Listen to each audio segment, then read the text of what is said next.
inviter la famille maintenant à venir en avant, la famille, les amis, les témoins. Et le pasteur Jean-Yves va nous aider à nous placer. Et nous allons le dédicacer de la part de sa maman Lovely Veillard et son papa Jameson Tinsel. Alléluia. Nous aimons faire les dédicaces de bébés. Amen. Et, il est tout beau. Alléluia. Il est bien habillé. Alléluia.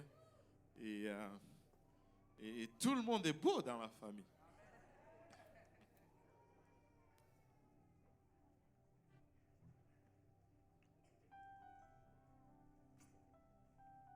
Alléluia.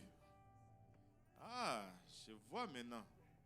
Je voyais ces beaux jeunes hommes, je leur ai fait waouh! Ils étaient sapés, comme on dit chez nous. Hein? Et maintenant, je comprends pourquoi. Hein? Le Seigneur est bon, n'est-ce pas? Alléluia. Et c'est un honneur pour nous aujourd'hui que de faire la dédicace de James Lee. C'est James Lee, c'est ça? Je prononce bien. Et le nom de famille, Tinsel. Ok. Alors, je ne suis pas à côté. Alléluia. Et c'est toujours un grand honneur, un privilège pour nous de dédicacer un enfant au Seigneur. Parce que nous... attends. Voilà. Parce que nous sommes conscients de certains faits. C'est que le Seigneur est intéressé dans les enfants. Dieu aime les enfants. Donc, avant de procéder avec la dédicace, je vais juste partager 2 ou 3 choses. La première des choses, c'est que vous allez remarquer que nous n'allons pas baptiser James Lee aujourd'hui parce que il est encore un bébé. Et si nous regardons l'Église du Seigneur dans l'ancien temps, il n'avait pas cette pratique. Il n'avait pas la pratique de baptiser les bébés. Et parce que ça prend 2 choses avant le baptême. La première des choses, c'est la croyance. Peu importe comment on peut prêcher à James Lee aujourd'hui, il ne veut pas croire. Il n'a pas cette capacité. La deuxième des choses, c'est la repentance. Et peu importe comment on peut lui prêcher ou lui enseigner, il n'a pas encore cette faculté de se repentir. Mais toutefois, à l'exemple de Anne dans l'Ancien Testament, à l'exemple de Marie dans le Nouveau Testament, et nous pouvons le présenter en dédicace au Seigneur de la part de son père et de sa mère, donc de la part de Lovely et de Jameson, et c'est un honneur pour nous. Alléluia. Aucun enfant n'est le produit d'un accident. Les enfants ne sont pas nés par accident. Même des fois, ça je me rappellerai toujours. Est-ce qu'il y en a qui connaissent Céline Dion ici? Ah, gang d'hypocrites. Vous ne connaissez pas Céline Dion? Est-ce qu'il y en a qui connaissent Céline Dion ici? Je n'ai pas dit il y en a qui écoutent la musique de Céline Dion. Est-ce qu'il y en a qui connaissent Céline Dion? Alléluia. Et Céline Dion, apparemment, ils sont 13 ou 14 dans la famille de la même mère.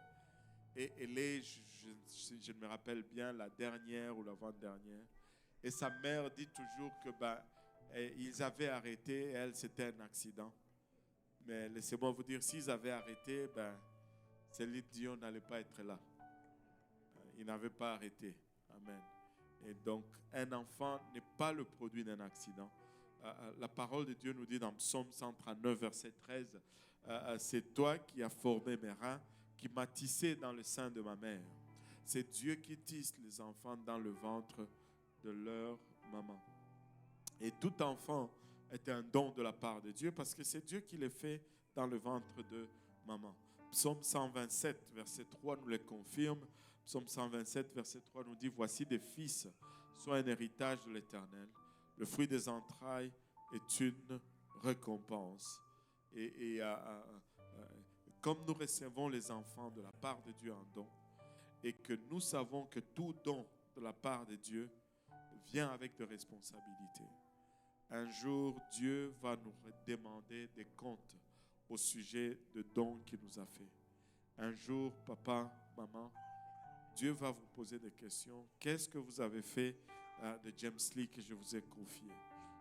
Il va nous demander de rendre de compte. Qu'est-ce que nous avons fait? Et nous avons des responsabilités devant Dieu pour nos enfants. Une de ces responsabilités, nous le retrouvons dans le livre de Deutéronome, chapitre 6, au verset 4.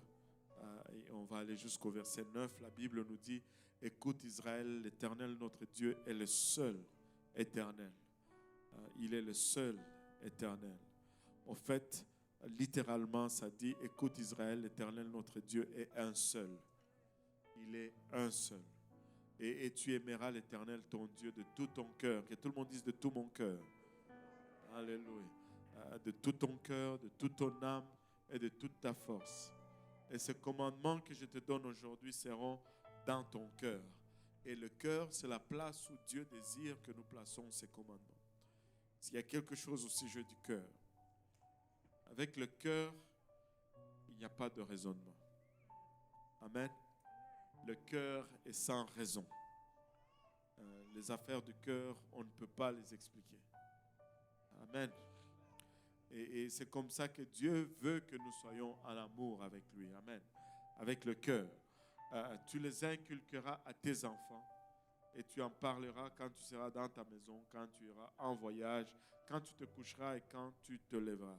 Il dit ce commandement, tu vas les inculquer à tes enfants.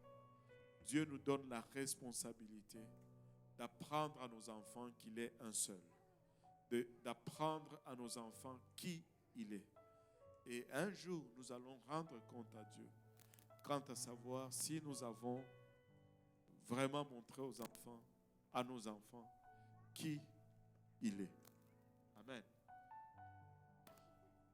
Il dit, tu les liras comme un signe sur tes mains et ils seront comme des frontaux entre tes yeux. Tu les écriras sur les poteaux de ta maison et sur tes portes. Alléluia. Et nous voulons tous que nos enfants mènent une bonne vie. Amen. Nous voulons tous que nos enfants soient bien, soient loin des troubles, qu'ils grandissent dans la crainte de Dieu. Mais c'est notre responsabilité que de leur montrer ce chemin. Proverbe 22, verset 6 nous dit: instruis l'enfant selon la voie qu'il doit suivre, et quand il sera vieux, il ne s'en détournera pas. Et vous savez, si nous voulons que lorsqu'ils vont être grands, ils marchent d'une certaine façon, ben c'est notre responsabilité que de leur montrer cette façon alors qu'ils sont petits, alors que le sort de leur vie est encore entre nos mains.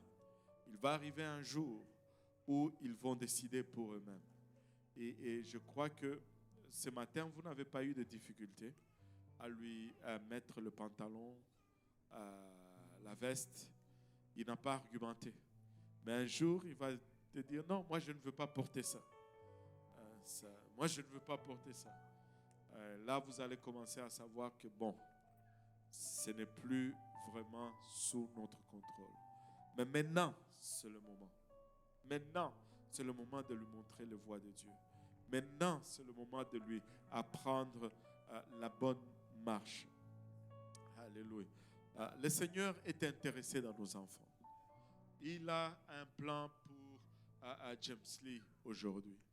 Le Seigneur connaît le nombre de cheveux sur sa tête. Le Seigneur a un plan extraordinaire pour lui. Mais vous savez, c'est une chose que le Seigneur a un plan pour lui, mais le diable aussi a un plan pour lui.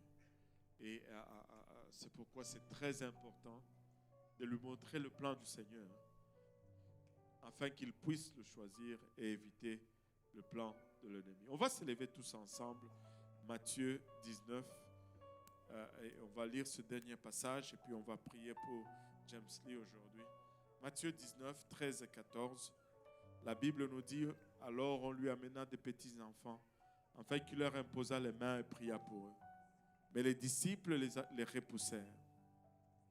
Et Jésus dit: laissez les petits enfants et ne les empêchez pas de venir à moi, car le royaume des cieux est pour ceux qui leur ressemblent. les grandes personnes pensaient que le Seigneur était très occupé avec les affaires de grands, qu'il n'avait pas le temps pour les tout petits. Mais le Seigneur les a réprimandés, il leur a dit, il ne faut pas les empêcher de venir à moi. Laissez-les venir à moi et au fait, vous-même, si vous allez entrer dans mon royaume, vous allez devoir devenir comme eux, des petits-enfants. Dieu a encore, je leur ai dit, un plan pour James Lee, un plan de paix, un plan de réussite, un plan de succès. Et vous savez, découvrir ces plans pour sa vie et vivre ces plans dans sa plénitude va signifier le succès pour lui. Mais passer à côté de ce plan va signifier le chèque. Et peu importe la réussite matérielle, la réussite académique ou la réussite sociale, s'il passe à côté du plan de Dieu, ça sera un échec. Certainement, c'est un désir noble pour des parents que de désirer la bénédiction et les protections de Dieu sur leurs enfants. Mais nous devons réaliser que nous sommes le canal que Dieu utilise pour bénir nos enfants. D'où la nécessité d'aligner nos vies avec la parole de Dieu. De sorte que quand il verse les bénédictions, que ce canal soit bien placé pour le recevoir. Alléluia. Lovely et Jameson, allez-vous vous engager à élever James Lee selon les voies du Seigneur? Alors c'est un privilège pour moi que de le dédicacer au Seigneur.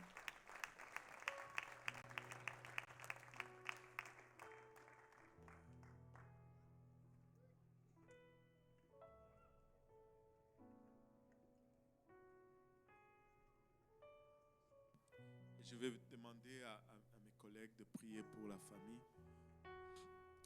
Prions tous ensemble. Alléluia. Seigneur, nous te sommes infiniment reconnaissants, Papa, de ton amour, de ta bonté, de ta fidélité. Merci pour le privilège, Papa, que nous avons aujourd'hui de tenir une autre vie facile, fragile, Papa, dans nos bras. Et nous ne cesserons point d'être émerveillés, Papa, par la grandeur de ta science, Seigneur. Papa, qui renferme, Papa, tout le potentiel d'un homme accompli dans ce corps fragile aujourd'hui, Seigneur.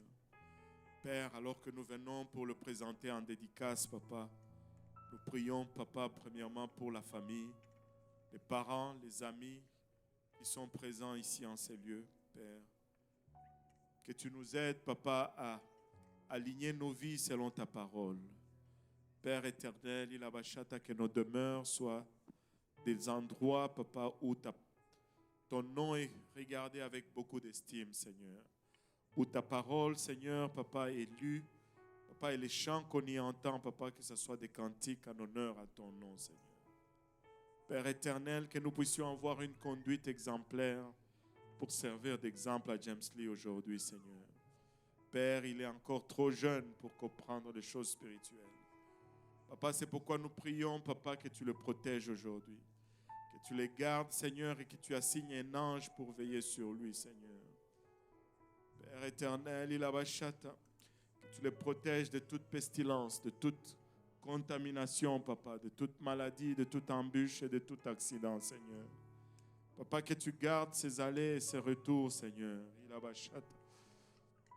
Qu'il puisse grandir continuellement dans la crainte de ton nom et dans l'amour de ta parole, Seigneur. Et lorsqu'il va arriver à l'âge de la compréhension, Seigneur, nous prions qu'il puisse entendre l'évangile, y croire, y obéir, se repentir de ses péchés, Papa. Se faire baptiser en ton nom précieux, Seigneur. Et recevoir, Papa, le don du Saint-Esprit avec l'évidence du parler en langue. Et qu'il mène une vie de sanctification en ton exemple, Seigneur. Papa, d'ici là, nous prions, Papa, que tu le gardes et que tu le protèges, Seigneur Jésus. Nous prions également, Père, que ta main soit sur nous tous, sur toute la congrégation, pour le restant, Papa, de ce service et le restant de la journée. Nous prions que tu nous bénisses, Seigneur, au nom de Jésus. Nous disons tous au nom de Jésus. Alléluia. Battons nos mains pour Jameson aujourd'hui. Alléluia. Il est fort. Il est costaud. Il a arraché le microphone. Alléluia.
Le Seigneur est bon, n'est-ce pas? On va battre nos mains pour James Lee encore. Ah, si j'ai bien compris, Jameson et Loverly, donc ça fait James Lee. Ah, c'est ça, hein? Alléluia. Le Seigneur est bon, n'est-ce pas? Alléluia. Si on peut s'élever tous ensemble, les enfants vont descendre dans le sanctuaire avec leur enseignant de l'école du dimanche. Le restant de la congrégation, est-ce que vous pouvez serrer la main à votre voisin à gauche et à droite et faites-le avec un sourire et dites-leur que vous êtes tellement content de les voir assis à côté de vous dans la maison du Seigneur. Hein? Alléluia.